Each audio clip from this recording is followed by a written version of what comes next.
A very struggling Cincinnati offense. We're going to break it down for you here on the First Word. Kyle Yeoman's with you, along of former Dallas Cowboys. We've got Isaiah Stanback, Nate Newton, and Barry Church. But Isaiah, I'm going to start with you on this one. We're going to start with the defense here. Defense gives up under 20 points for the first time this season, and it took 13 games to do it, but they did it today. Yeah, you know what I'm saying? Patience is a virtue. That's what they say. And, we waited a long time for these guys to come out here and take care of business. We forced 3 turnovers. I'm going to say it again. 3 turnovers early in the game, and that was really the difference maker here as these guys go out here and get the victory. It's hard for a team to overcome that, as we very well know. Luckily, we were the benefactors of it this week instead of the other team.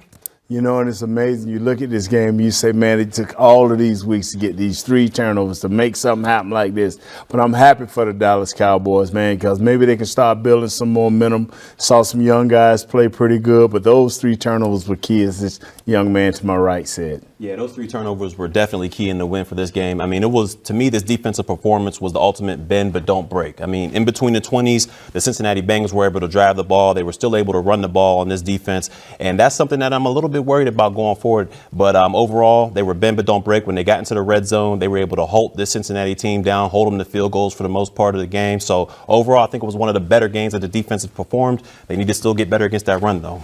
And it kind of felt odd from an offensive standpoint. I mean, the Cowboys end up just with 272 yards of total offense, and Andy Dalton really didn't even get a chance to get going. He was kind of managing the game early on, finished 16 of 23 for 185 yards and 2 touchdowns. Isaiah, what did you think about what Andy Dalton brought to the table and how this Cowboys offense was firing today? I thought Andy Dalton came to play. I think we saw it last week. He started really getting his mojo back. And this week, I don't think it was any different. He came in. He was efficient. The fact of the matter is he didn't get the ball that much. He didn't have that many opportunities. When your defense goes over and turns the ball, gets the ball back for you, or your defense goes out there and scores touchdown, big Alden Smith huffing and puffing all the way down there to get you some points, you don't have to do as much. I mean, once you get ahead in the game, you're allowed to then just be a game manager. They were able to hand the ball off to Zeke, try to get Pollard going, and there's really no need to really take, to air the ball out.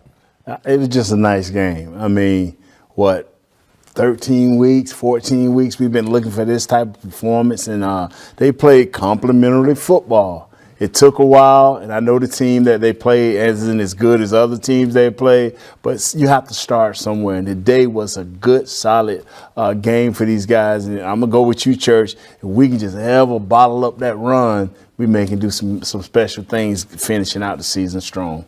Yeah, it was a great game as far as complimentary, like you're saying. I mean, it was a lot. The takeaways from the defense, they were able to give our offense short fields, and Andy Dalton was able to take advantage of it. I think it was one of his better games this season. I mean, the ball placement he was putting out there, to me, was amazing. I mean, it was only one person that could catch it, and it was his receiver. If they didn't get it, the defender had no chance on it. So I felt like he played a great game. He seemed cool, calm, and collected. He didn't let the emotions of going back home into Cincinnati get the better of him. He was able to drive this team down the field and get us the victory. And like I said, his ball placement was on point today.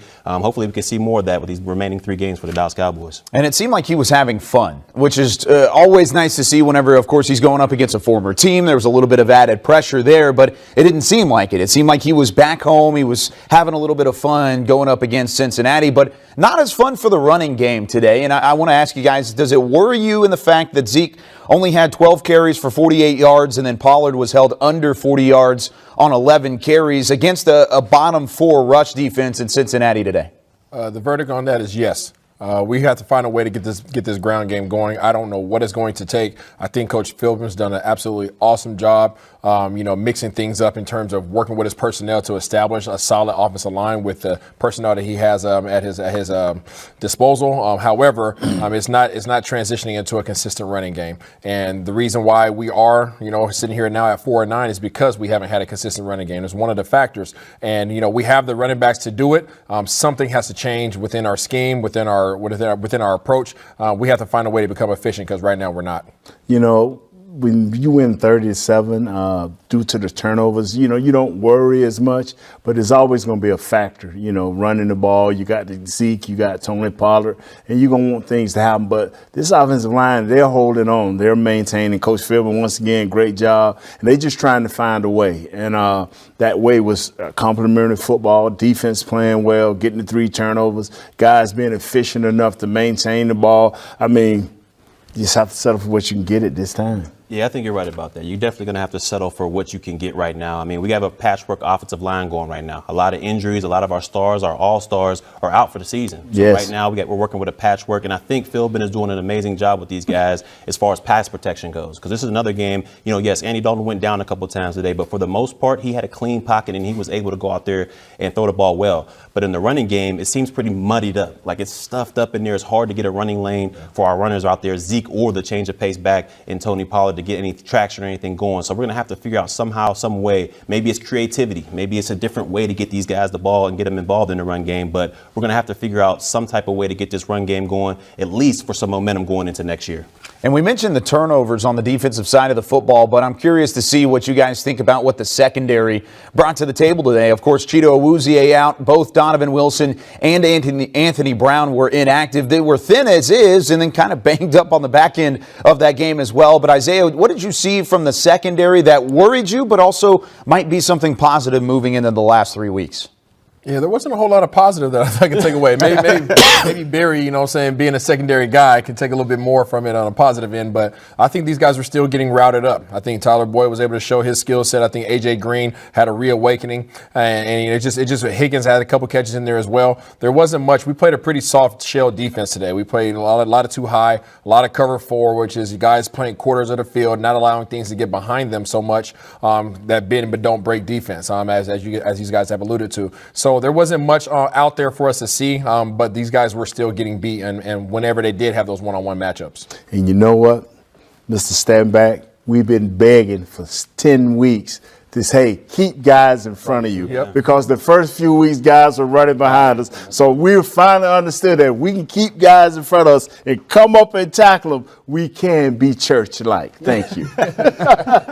This is true. I mean, they did a great job today in keeping everything in front of them. Yeah. Like Isaiah said, they were getting routed up there for the most part of the game, but they were able to come in and make the tackle. They minimized those large gains after the catch. So that is a positive for them. And these guys that came in there for these injured players, they were scrappy out there. I mean, you know, the technique wasn't as great as it should be, and, you know, the communication wasn't that great, but those guys showed fight out there. And each and every snap, they competed with those receivers. Yes, A.J. Green woke back up, and he showed that he can be a number one receiver out there, but those guys definitely scrapped, and they did their best, and we ended up coming away with the W today. There were things to grow on. There were things to learn from in this game. I mean, both ways, especially whenever you go up against a team like Cincinnati that only has the 2 wins in 2020. Isaiah, what can you take from a win like this? Because you know the competition that's in front of you. You can only play who's on the other side of the line of scrimmage. But at the same time, you gained a game in the NFC East, and you're still technically in the hunt for the division. But what can you take from a game like this? You take the positives. I mean, on the offensive side of the ball, you're able to move the ball through the air. You're able to keep your quarterback protected. That's something that's been a challenge all year long. So you improve there. When you talk about the special teams, we didn't run any crazy reverses or throws or fake punts or anything like that, right? You played a good game at special teams. Your punter, he continues to show up. He continues to boot the ball down there inside the 5-yard line, 10-yard line sometimes.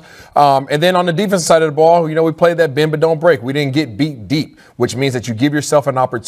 Yes, more time's going to run off the clock as Arizona went out there. Not Arizona, but Jesus Louise, I can't even think right now. As Cincinnati went out there and had 15-play drives, right? It's not something you want, but a lot of them weren't resulting in touchdowns, and that's what you want. So there were positives, but and then the last positive is we have a chance to win the doggone division still. Still there. So My one thing, and I'm going to turn it over to Mr. Church, is 7 points.